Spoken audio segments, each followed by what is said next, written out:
فلما فصل طالوت بالجنود قال إن الله مبتليكم بنهر فمن شرب منه فليس مني ومن لم يطعمه فإنه مني إلا من اغترف غرفة بيده فشربوا منه إلا قليلا منهم فلما جاوزه هو والذين آمنوا معه قالوا لا طاقة لنا اليوم بجالوت وجنوده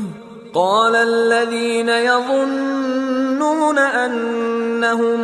ملاقو الله كم من فئة قليلة غلبت فئة كثيرة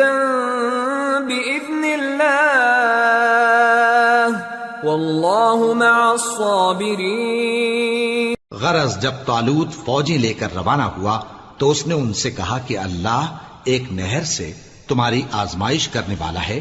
جو شخص اس میں سے پانی پی لے گا اس کی نسبت تصور کیا جائے گا کہ وہ میرا نہیں، اور جو نہ پیے گا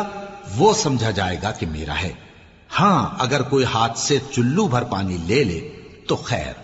جب وہ لوگ نہر پر پہنچے تو چند آدمیوں کے سوا سب نے پانی پی لیا۔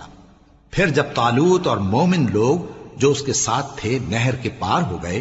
تو کہنے لگے کہ آج ہم میں جالوت اور اس کے لشکر سے مقابلہ کرنے کی طاقت نہیں۔ جو لوگ یقین رکھتے تھے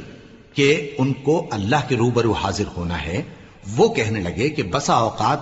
تھوڑی سی جماعت نے اللہ کے حکم سے بڑی جماعت پر فتح حاصل کی ہے، اور اللہ ثابت قدم رہنے والوں کے ساتھ ہے۔